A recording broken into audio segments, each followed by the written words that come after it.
Hi friends, అందరికీ నమస్కారం. Friends, ఈ వీడియోలో 2 తెలుగు రాష్ట్రాలకు సంబంధించిన వెదర్ అప్డేట్ ఇప్పుడే రావడం జరిగిందండి. వీడియోలోకెళ్ళి పూర్తి వివరాలు తెలుసుకునే ముందుగా మన ఛానల్ని సబ్స్క్రైబ్ చేసుకోండి. వీడియో నచ్చితే లైక్ చేసి సపోర్ట్ చేయండి. అలాగే మీ యొక్క ఫ్రెండ్స్ అండ్ ఫ్యామిలీకి కూడా షేర్ చేయండి. ఇక ఏమాత్రం ఆలస్యం చేయకుండా టాపిక్ని స్టార్ట్ చేద్దాం. గత 2 నెలలుగా విపరీతమైన ఎండలు, ఉక్కపోతతో ప్రజలు అల్లాడిపోతున్నారు. ముఖ్యంగా తెలుగు రాష్ట్రాల్లో ఎండలు దంచి కొడుతున్నాయి.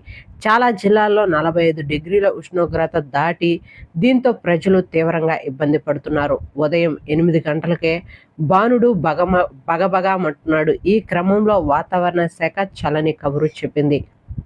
మరికొన్ని గంటల్లో ఆంధ్రప్రదేశ్తో పాటు కర్ణాటక, తమిళనాడు, పలు ఉత్తరాది రాష్ట్రాల్లో తేలికపాటి నుండి ఓ మోస్తారు వర్షాలు కురుస్తాయని పేర్కొంది.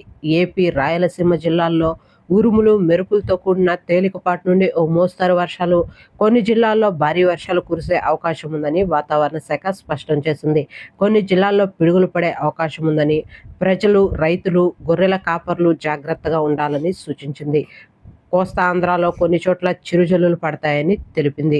దక్షిణ ఛత్తీస్గఢ్ నుండి దక్షిణ తమిళనాడు వరకు తెలంగాణ, రాయలసీమ మీదుగా సముద్ర మట్టానికి సగటు 0.9 కిలోమీటర్ల ఎత్తులో అల్పపీడన ద్రోణి ఏర్పడిందని, ఇది విస్తరిస్తుందని, 30 నుండి 40 కిలోమీటర్ల వేగంతో గాలులు కర్ణాటక నుండి తమిళనాడు వైపు అంటే వీచే అవకాశం ఉందని, ఏపీ వైపు కూడా అధికంగా వీచే అవకాశం ఉందని తెలిపింది.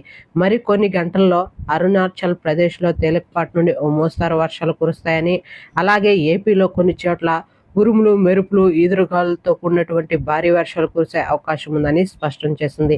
వీటి ప్రభావంతో తెలంగాణ రాష్ట్ర వ్యాప్తంగా కొన్ని జిల్లాల్లో చిరుజల్లులు కురిసే అవకాశం ఉందని, కొన్ని జిల్లాల్లో అయితే అధికమైన గాలులు వీచే అవకాశం ఉందని వాతావరణ శాఖ స్పష్టం చేసింది. ఏది ఏమైనప్పటికీ రైతులు, గొర్రెల కాపర్లు జాగ్రత్తలు తీసుకోవాలని సూచించింది. ఓకే ఫ్రెండ్స్, చూసారు కదా 2 తెలుగు రాష్ట్రాలకు సంబంధించిన వెదర్ అప్డేట్. వీడియో నచ్చితే లైక్ చేయండి. ఇలాంటి మరిన్ని లేటెస్ట్ అప్డేట్స్ కోసం మన ఛానల్ని సబ్స్క్రైబ్ చేసుకొని ఫాలో అవుతుండండి. Thank you.